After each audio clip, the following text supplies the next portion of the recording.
Well, good morning, everybody. I'm Jan Erickson from Stepping Aside, and welcome to Correspondences for Work and Magic here on the new moon in Virgo on the 6th day of September 2021, also Labor Day. So I don't know, maybe you can figure out something there. I guess maybe some worker protections are ending. I think I read something about that some worker protections or maybe housing protections are ending today. I don't remember what it was, but if you know and you want to incorporate something like that into something today, that's fine. The favorability is neutral. The moon governs, and so we're talking feminine magics, healing, intuition, cycles, reincarnation, astral travel, balance, and change. And and as always on Monday, I like to start the week in some kind of meditation. So that's what I'm going to recommend again for today. But let's take a look at the correspondences. We're talking, let's see, the elements water, the colors are silver and white. Pearl, moonstones, selenite, beryl, and marcasite are the crystals associated with Monday. The resins are white sandalwood, camphor, aloe, and myrrh. I'm going to recommend working with myrrh today. Herbs are almond, mugwort, and if you want to put some mugwort, if you're using a cauldron, let's see, if you're burning just in a small cauldron, uh, a charcoal, let's see if I got one in here that's partially burned. There's one partially burned. You can burn some mugwort if you want to as well to help achieve a trance state if that's what you want to do today. That's what I'm recommending, meditation or trance work. And that's helpful as well. Let's see, moonwort, willow, violet, poppy, fennel, and iris. They're also part of it. We have a 6 energy today. Numerology is a 6, and so leadership, shared path or direction, harmony, service to others. The feminine aspect of self is still, that polarity is still having the strongest impact.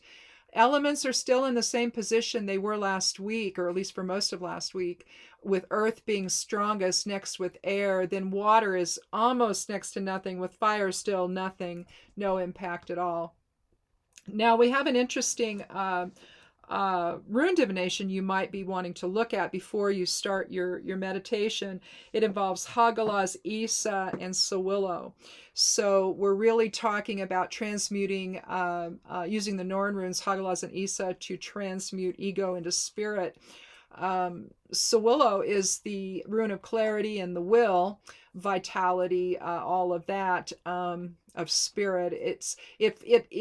It fosters a pathway from spirit with its as above, so below nature. And you can just see that looking at this, with the Ken as above and Ken as below. You're looking at Ken as both forward and reverse. So it's the light of spirit informing the will and having the will manifest from that level. So anyway, that might be interesting to look at before you start your meditation. The moon's in Virgo again. Let's see, the 13th mansion of the moon is active, Alher, so it fosters compassion, travel, harvest gain, freedom of captives. We've got Mercury in retrograde in 20 more days, Ceres in 32 more days, but I'm not sure what day. I don't know if it goes on. I don't know if it goes into retrograde on my birthday. Somewhere around my birthday, it goes into retrograde. I'm like, oh, well, okay, here we go. And that's on the 13th of next month. So we'll see. I'm not sure. Maybe it's before that. But anyway, let's go ahead and talk about what I recommend here. With the favorability of work and magic, it's really just you. There's not really any influences coming in on it. So it's just you, which is nice when you're meditating or in trance work or whatever. So on this new moon in Virgo, use meditation or trance work to understand the cyclical nature of your experiences. We kind of talked about that today on Somewhat Daily Tarot and Rune with the Wheel of Fortune as part of it. Also, the moon was part of it. But it's understanding that, perceptions can shift with the circumstances. You can use spirit to try to elevate all of that. So you might look at that too if you want to. Let's see, burn myrrh in the cauldron or in stick or cone form while holding a piece of selenite in your hand. And again, if you're going to use a cauldron, you can also do mugwort in there as well. Now, selenite helps to access. Here's a piece of selenite here. This is one that is common out there that you can buy. Here's a smaller piece of it. Well, I shouldn't say smaller, but different. And I have some other ones. I don't know if it's in here or where it is. But anyway, I've got some smaller pieces of selenite as well. I don't think that this is selenite. I think this is jade, white jade.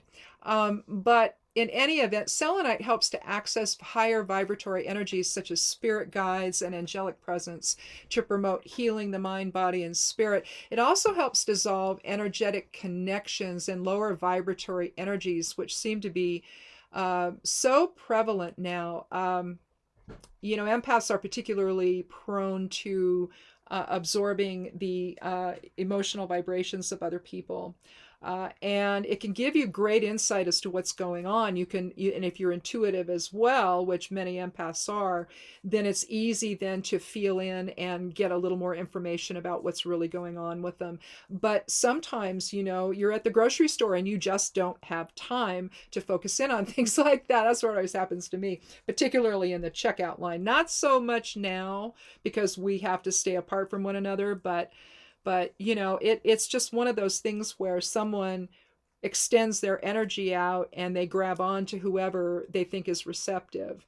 And empaths are. So you naturally want to help and respond and all of that stuff. And then the connection happens, right? So you can use selenite to help dissolve some of that and bring all of it back to you.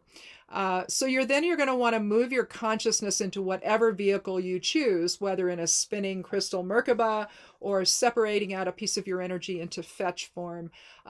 Witches are accustomed to the concept of the fetch. It's really an astral form of the self that we can use in various circumstances. And in this case, it can be used to visualize your energetic or astral self rising above the situation, to view it as you would, say, a movie. With your astral self as the director, basically. Employ the water element to understand the nature of change and how the ending of one phase, and how with the ending of one phase, another phase can actually begin. So the goal, in other words, it's really the transitory nature of our experiences that we're looking at. The goal of today's meditation or trance work is to experience the physical realm while remaining outside of its effect. In other words, again, understand the transitory effect of our experiences and on our perceptions in particular. Don't make things too real. Okay, that's kind of what we're talking about, and a lot of what we talked about today on Somewhat Daily Tarot and Rune. There's also the notion of the dealing better or recognizing the lower vibrational energies that seem to be impacting so much right now. And that was all throughout this week's esoteric and magical influences. So check that out as well if you haven't already. But and here's the thing, it occurred to me while I was doing this, that if you're not so comfortable working there, you might visualize, and especially if the idea of creating a piece of you off somewhere else as a fetch, if that freaks you out, which it shouldn't, trust me, you pull it right back. I mean, it's you. It's just separating out a piece of your consciousness to go do stuff, right? That's all it is, and it'll come back. It belongs to you. It's you. So it's part of you. It's going to come back. Don't worry about that. If a more transitory meditative experience works better for you, though, you can always visualize yourself sitting in a boat that's floating down a river. And not choppy water, just smooth, just sort of floating along, You see the beginning, middle, and end of each experience as you float on by to new experiences that are unfolding. Again, it shows us that we can either make what we're experiencing so real that it causes us to stop and not move forward, or you can step back from it and go, oh, that's interesting. let's see where that goes. And try to have some control over it, or just drop resistance and just observe it, and realize that if this is going to be something that you're going to have to revisit, you're going to know that it's not something that is going to be elusive. You're going to know that, and so you're going to know what's truly important to deal with and what's really just something to sit back and observe and go, oh wow, look at that. So anyway, that's what I'm suggesting on this Meditation Monday. And, we'll leave the activism for Thursday, okay? And all of that. So, and maybe Wednesday. We did that. What was it, last week? We did it on, or the week before, we did it on Wednesday too. So anyway, well, when women's rights are affected, we have to stand up. We can't help it. Anyone's rights, not just women, but women in particular, given the patriarchal effect on women over the centuries, on witches over the centuries.